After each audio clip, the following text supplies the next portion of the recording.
you must be feeling that it's engaging the upper back, shoulders. It's very important to know that this is something that is to protect. So when you're having people do that, make them understand this is something that we do just to make sure that we'll have sufficient strength so that we do not rest all of our weight on our heads. And so another step from this could be to simply let, I'll do this on the ground, to simply let yourself maybe bring the head down and then back up. Bring the head down and then back up. So here, as you set your hand between your forearms, you can start to walk, get your hips over, make sure the head is nice and neutral, and then press to lift. But then again, here, what's important, and the one thing you really want to look at, can the shoulders stay anchored down into the back? That is the one thing that must be happening before you go into a headstand. A headstand should not happen even if the person has good strength, if you see that their shoulders are doing this. Don't even let them go in it. Tell them, do a forearm balance instead. Stay in dolphin. Dolphin is going to be a great place for you to be. And as for the hand positioning, I really don't care that much. The one I tend to prefer is the one where you interlace the fingers, imagining that there's an egg between your hands. That's the one I prefer because it keeps the wrist in a more neutral position. Some people love to do the cupping of the back of the skull. Works also very good. So it really depends again, like where you find the most strength.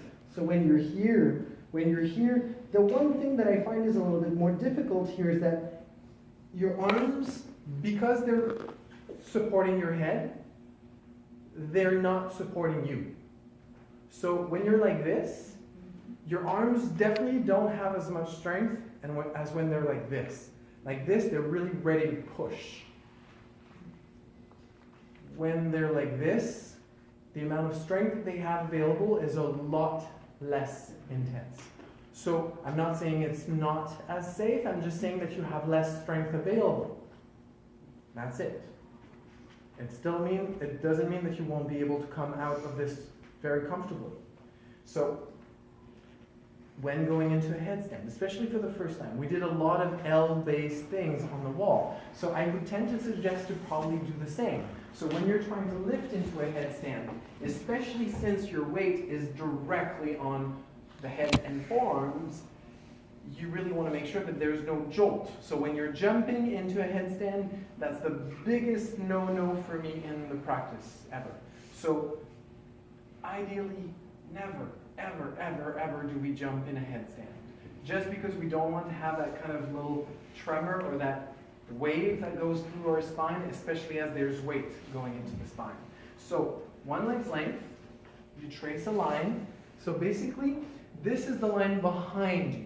So you want to see where your sit bones were. So usually my sit bones are kind of just an inch or two behind. So this is technically where my head should go. So this was my line behind my body. So my head needs to be a little bit closer to the wall. So I will set my arms. I will set my head. I move my shoulders back. I move my hips up. I make sure I'm comfortable here first. Then I step one foot into the wall and I transfer my weight above. When I'm here, maybe I can find the neutral. And so basically, this is where your balance will be. From one toe to no toe. So there's no jumping from the wall. It's really just finding that center and then hugging the midline. Really feeling it. This, though, may not be something you want to do on your own the first time. So this is where you probably will want to use a teammate. So let's find a teammate, and let's do it with a teammate. Good. So here, we're done. So we're basically reviewing something that we should not necessarily be very comfortable with, but something that we're not going to feel is completely alien to us. So, one leg's length, we find the line behind, that's it, And so your sit bones are about here. So this is the line that your head will come onto. That's it. So your head should be about right here. So your head is where you're sitting on. So you see, you have to, yeah, there you go. Good. So first things first. Elbows are too wide. Yes, there you go. And also, you're not on the top of your skull. You need to tuck your chin a little bit more. There you go. Good. Keeping the shoulders wide. When you're ready, try to find your dolphin. That's it. So here, I come into a warrior stance and I frame one of her arms and my leg is extremely close to her. When she's going to be ready, 1 foot to the wall at the height of your hip. More or less. That's it. And gently press. Lengthen your legs though when you do that. There you go. So here she's going to come and lean into my leg a little bit. Good. And then here I will have her lift. Bring that second leg gently. Gently. Breathe. That's it. You lift on an inhale. Bring me that second leg. There you go. And then I will give her just a little bit of help. I don't take all the weight. I just want her to feel what it is to be there. When she's done, you'll bring this leg back down, and I'll accompany her, nice and slow. And I can support the hips, come all the way down. That's it. So, make sure, especially if it's the first time that someone does something like that, they have to feel like they're really taken care of. So I'm extremely close. I use a lot of my own body, and I take a little bit of the weight off.